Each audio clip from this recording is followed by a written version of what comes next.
नमस्कार। आज के इस वीडियो में हम देखेंगे छत्तीसगढ़ जलवायु से संबंधित महत्वपूर्ण प्रश्न। यहाँ से जितने भी इंपॉर्टेंट प्रश्न बनेंगे हम कवर करने की कोशिश करेंगे।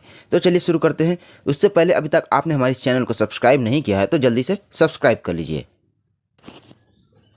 पहला प्रश्न दिया है, क्या छत्तीसगढ़ में वर्षा का वितरण पर्वतों की स्थिति द्वारा प्रभावित होता है?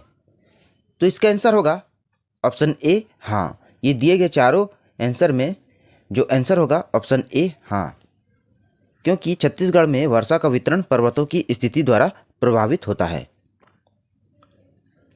दूसरा प्रश्न देखिए, छत्तीसगढ़ में औसत वर्षा होती है, तो इसका आंसर होगा 120 सेंटीमीटर। छत्तीसगढ़ में 120 से 125 सेंटीमीटर तक वर्षा होती है। तीसरा प्रश्न है, छत्तीसगढ़ का निम्न में से कौन सा भाग वर्षा छाया क्षेत्र है? तो इसका आंसर है मैकाल पर्वत श्रेणी के पूर्व का भाग। ऑप्शन बी इसका राइट आंसर होगा, मैकाल पर्वत श्रेणी के पूर्व का भाग। चौथा प्रश्न है, छत्तीसगढ़ की जलवायु किस प्रकार की है? तो छत्तीसगढ़ की जलवायु है ऑप्शन सी उष्ण एवं आर्द्र। उष्ण एवं आर्द्र प्रकार की जलवायु है छत्तीसगढ़ की। पांचवा प्रश्न है, छत्तीसगढ़ में निम्न में से कौन सा क्षेत्र कम वर्षा प्राप्त करता है? तो इसका आंसर है मैकल रेंज। मैकल रेंज जो है कम वर्षा क्षेत्र प्राप्त करता है। छठा प्रश्न है, निम्न में से कौन सा एक प्रकार की जलवायु का छत्तीसगढ़ राज्य में फैलाव पाया जाता है? तो इसका कौन सा आंसर होगा? उपाद्र महाद्वीपीय। इसका आंसर होगा ऑप्शन डी उपाद्र महाद्वीपीय।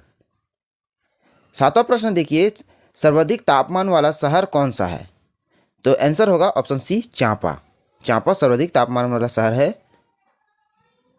छत्तीसगढ़ की जलवायु सामान्यतः आधारित है, तो किस पर आधारित है? ऑप्शन सी मानसून पर आधारित है छत्तीसगढ़ की जलवायु। नौवां प्रश्न है, छत्तीसगढ़ का सर्वाधिक वर्षा वाला स्थान है? तो इसका आंसर होगा ऑप्शन डी अबूझमाड़। अबूझमाड़ सर्वाधिक वर्षा वाला स्थान है। ये कहाँ पर है? तो नारायणपुर जिले में है। छत्तीसगढ़ की जलवायु के संबंध में निम्न में से कौन सा कथन सत्य है? तो इसका आंसर है ऑप्शन बी, छत्तीसगढ़ में मानसून बंगाल की खाड़ी से आता है। ऑप्शन बी इसका राइट आंसर होगा, छत्तीसगढ़ में जो मानसून है वो बंगाल की खाड़ी से आता है। ये वाला कथन सत्य है। 11वां प्रश्न देखिए, छत्तीसगढ़ में दैनिक तापांतर किस महीने में अधिक होता है? तो इसका आंसर होगा मार्च। ऑप्शन सी इसका राइट आंसर होगा, मार्च में सर्वाधिक दैनिक तापांतर होता है। 12वां प्रश्न में, भारत के संदर्भ में छत्तीसगढ़ किस प्राकृतिक प्रदेश के अंतर्गत आता है? तो इसका आंसर होगा ऑप्शन बी प्रायद्वीपीय उच्च भूमि के अंतर्गत आता है। प्रायद्वीपीय उच्च भूमि।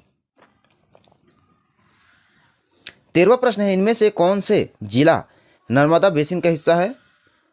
तो इसका आंसर है option A Rajnandgaon. Rajnandgaon Narmada basin का हिस्सा है। छत्तीसगढ़ मैदान का ढाल किस दिशा में है? तो इसका आंसर है पूर्व दिशा में। छत्तीसगढ़ जो मैदान का ढाल है वो पूर्व दिशा में है। छत्तीसगढ़ की अधिकांश वर्षा मानसून की किस शाखा में जरूरी होती है? तो इसका आंसर होगा ऑप्शन सी बंगाल की खाड़ी शाखा, क्योंकि छत्तीसगढ़ में जो वर्षा होती है मानसून वो बंगाल की खाड़ी से आती है। इस राज्य की जलवायु कैसी है? तो इस राज्य की जलवायु उष्णकटिबंधीय जलवायु है। कई बार एग्जाम में आ चुका है तो आप इसे याद रखिएगा, उष्णकटिबंधीय जलवायु।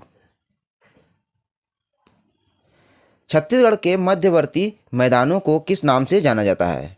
मध्यवर्ती मैदानों को, तो इसका आंसर है ऑप्शन डी भारत का धान का कटोरा। मध्य भारत का धान का कटोरा कहा जाता है। ऑप्शन डी इसका राइट आंसर होगा।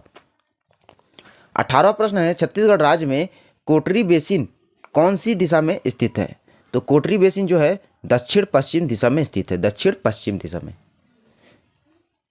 19वां प्रश्न है, छत्तीसगढ़ में निम्नलिखित किस क्षेत्र को दक्षिण बस्तर के नाम से जाना जाता है? तो दंतेवाड़ा है, इसे दक्षिण बस्तर के नाम से जाना जाता है। ऑप्शन बी इसका राइट आंसर होगा दंतेवाड़ा। 20वां प्रश्न है, प्रकृति द्वारा भूमि के अंदर बनाए गया अद्भुत भूमिगत गुफा है। तो इसका जवाब आप कमेंट में देंगे। मिलते हैं नेक्स्ट वीडियो में।